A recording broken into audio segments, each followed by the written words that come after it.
पर जो वो मुद्दे उठा रहे हैं, जिस पे वो बात कर रहे हैं, उसका जवाब देने को हम सीना तान के इस प्रेस के सामने आकर उसका जवाब देंगे।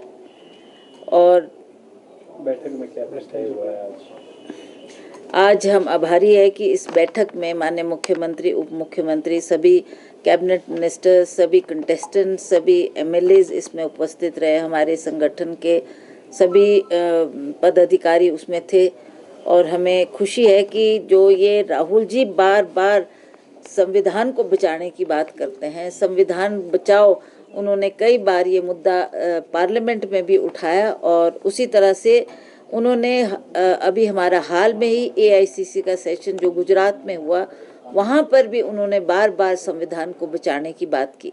तो हमारा फ़र्ज़ बनता है कि हम लोग इस बात से पूरी जनता को अवगत करवाएं कि ये जो संविधान बचाने की बात है उसको हम कैसे इम्प्लीमेंट करेंगे और कैसे उस आवाज़ को निचले स्तर तक पहुंचाएंगे।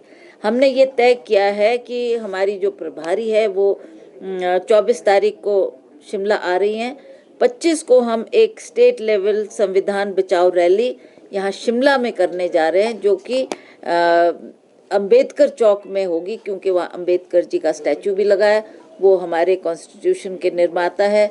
तो वहाँ हम ये रैली करेंगे और ये संविधान बचाने की जो बात हमारे नेतागण कह रहे हैं उसको हम इम्प्लीमेंट करने के लिए इसकी शुरुआत यहाँ से करेंगे। ये केवल हिमाचल में ही नहीं, पूरे भारतवर्ष में यही डेट्स दी गई है और इन्हीं डेट्स में हम लोग सब इस कार्यक्रम को अपने अपने इलाके में करेंगे। उसी तरह से हमारे डिस्ट्रिक्ट लेवल संविधान बचाओ रैली जो 3 मई से 10 मई तक होने जा रही है, इसमें भी हम यही हमारा एजेंडा रहेगा और किस तरीके से हमने इसको डिस्ट्रिक्ट लेवल पर भी ले जाना है और डिस्ट्रिक्ट के द्वारा, ताकि वो हमारे बूथ स्तर तक इस आवाज़ को पहुंचाने का हम काम करेंगे। जो हमारी असेंबली लेवल संविधान बचाओ रैली है वो 11 से 17 मई होगी और house to house campaign at block level हमारा 20 मई से 30 मई तक होगा। और उसके बाद हमने जो 1 साल चलेगा ये कार्यक्रम, हमारा संविधान बचाओ राष्ट्रीय पद यात्रा निकालेंगे, ताकि पद यात्रा के द्वारा भी हम चलकर हर व्यक्ति को तक अपनी आवाज़ को ले जाएं और इस संविधान की बात हम उनको कहें, उनको समझाएं कि किस तरीके का हमारा उद्देश्य है और हम क्यों इसके लिए बार बार ये आवाज़ उठा रहे हैं। जो ये रैलीज हमारे जो डेट्स दी गई है, इन डेट्स के मुताबिक जहाँ पर पूरे भारतवर्ष में भी इन्हीं डेट्स पर ये कार्यक्रम होगा। हिमाचल प्रदेश में क्योंकि हमारी सरकार है तो हम ये चाहेंगे कि हम गवर्नमेंट का भी सहयोग उसमें लें। आज मुख्यमंत्री जी, उप मुख्यमंत्री इस बैठक में भाग लेने के लिए आए थे।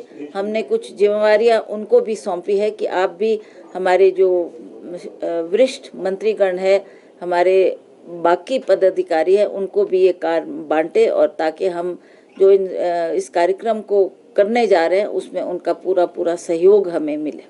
मैम, कार्यक्रम की आपने रूपरेखा बताई, लेकिन जो संगठन विस्तार है, ब्लॉक कांग्रेस कमेटी, जिला के जो अध्यक्ष बनने वो नहीं बन पाए, कैसे फिर? देखिए, ये आज का एजेंडा नहीं था, आज का एजेंडा नहीं था। ये बात ठीक है आपकी कि हम भी बड़े दिनों से इंतज़ार कर रहे हैं और हमने पिछले बार जब हमारी प्रभारी हिमाचल प्रदेश में आई थी वो स्वयं इस बात को कह के गई थी कि 15 दिन के अंदर अंदर हम इस संगठन की बॉडी को बनाएंगे। पर बीच में ये जो अहमदाबाद का कार्यक्रम आ गया और हमें एआईसीसी का सेशन अटेंड करने के लिए सभी को निर्देश हुए तो हमें वहाँ जाना पड़ा, तो कुछ समय वहाँ भी लगा।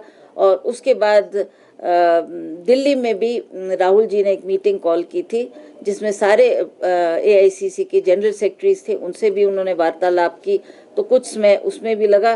तो अब रजनी पाटिल जी 24 तारीख को हिमाचल प्रदेश में आएंगी और वो निर्धारित करेगी कि कैसे हमने जल्दी से जल्दी अपनी लिस्ट तैयार करके एआईसीसी तक पहुंचानी है। वो उसमें अपना नोट दे दे, हमारे को सहमति दे दे कि ठीक है आप इसको बनाएं।